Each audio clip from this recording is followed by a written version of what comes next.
Section 27 of Nuggets of the New Thought by William Walker Atkinson. Mental toxin and anti-toxin. A new toxin.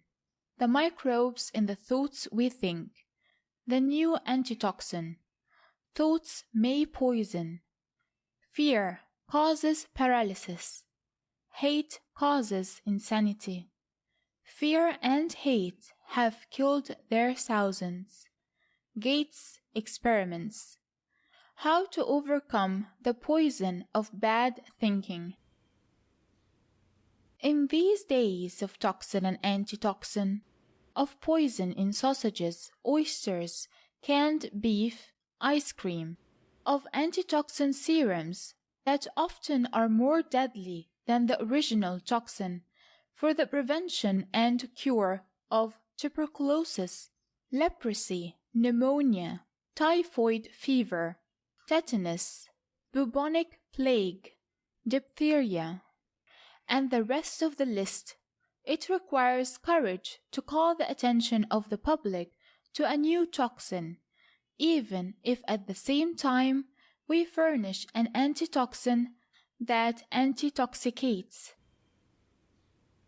We shudder at the thought of microbes and bacilli, and thereby attract them to us.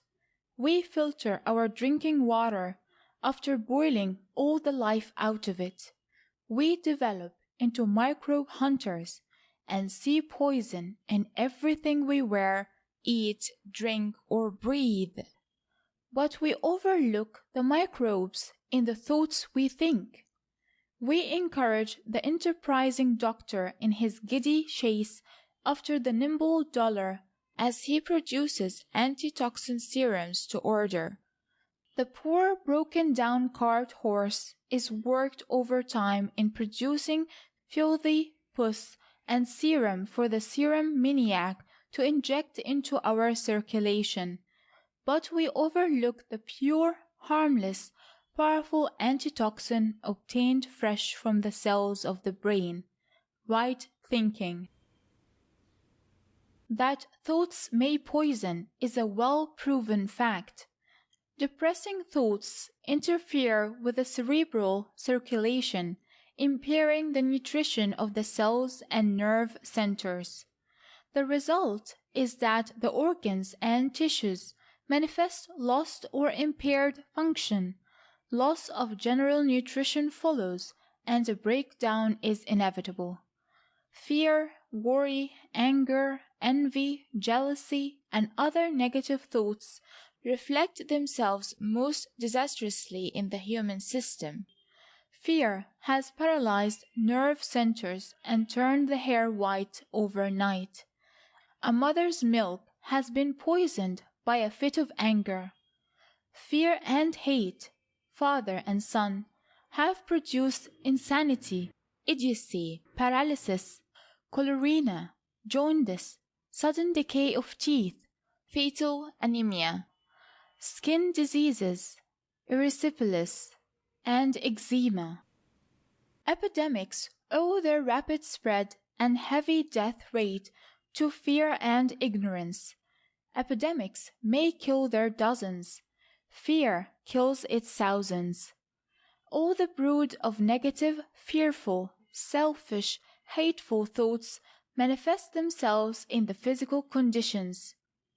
Stigmata or marks upon the body, caused by fear or desire, are quite common in the annals of medical science and psychology.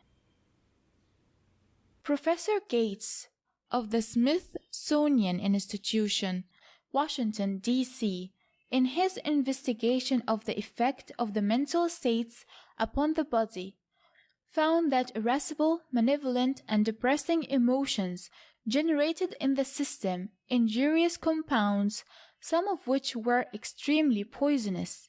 He also found that agreeable, happy emotions generated chemical compounds of nutritious value, which stimulated the cells to manufacture energy.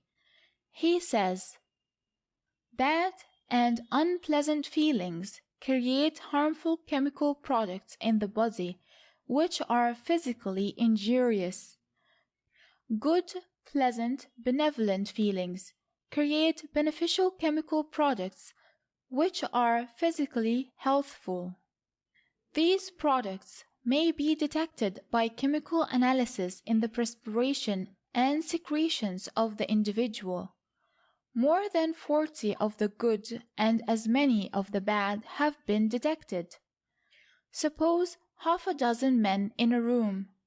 One feels depressed, another remorseful, another ill-tempered, another jealous, another cheerful, another benevolent. Samples of their perspiration are placed in the hands of the psychophysicist.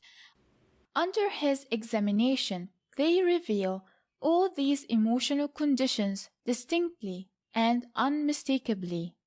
Remember, this is not the airy fancy of some enthusiastic mental scientist, but is the testimony of a leading scientific investigator in the laboratories of the Smithsonian Institution, one of the best known scientific institutions of the world. Chemical analysis, mind you, not transcendental imaginings. Now I have said enough about the toxin and some little about the antitoxin of the mind. I might go on for hours, stating example after example, illustration after illustration, but the tale would be just the same. Now, what are you going to do about it? Are you going to keep on poisoning yourself and those around you with vile, malignant thoughts, reeking with miasmatic effluvia of hate, emitting the noxious exhalation of fear and worry? Or will you cease being a psychic pest house and begin to fumigate and disinfect your mind? And after getting rid of all the microbes of fear and worry and the bacilli of hate, jealousy, and envy, open wide the windows of the mind and admit the bright sunshine of love and the bracing air of confidence and fearlessness. Come, friends, let us get out of this habit of poisoning the air with fear, worry, and hate thought. Let us join the ranks of the Don't Worry Company, the fearless brigade, the invincible conquering army of love. Let us be bright, cheerful, and happy. The other things are not worth while. Let us be confident, expectant, hopeful, and fearless. These things are winners. Let us be filled with love for all men, and we will find that life is one sweet song.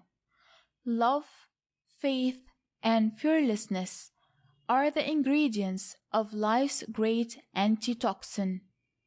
Try it and be blessed. End of section 27 and end of Nuggets of the New Thought by William Walker Atkinson. Thank you for listening.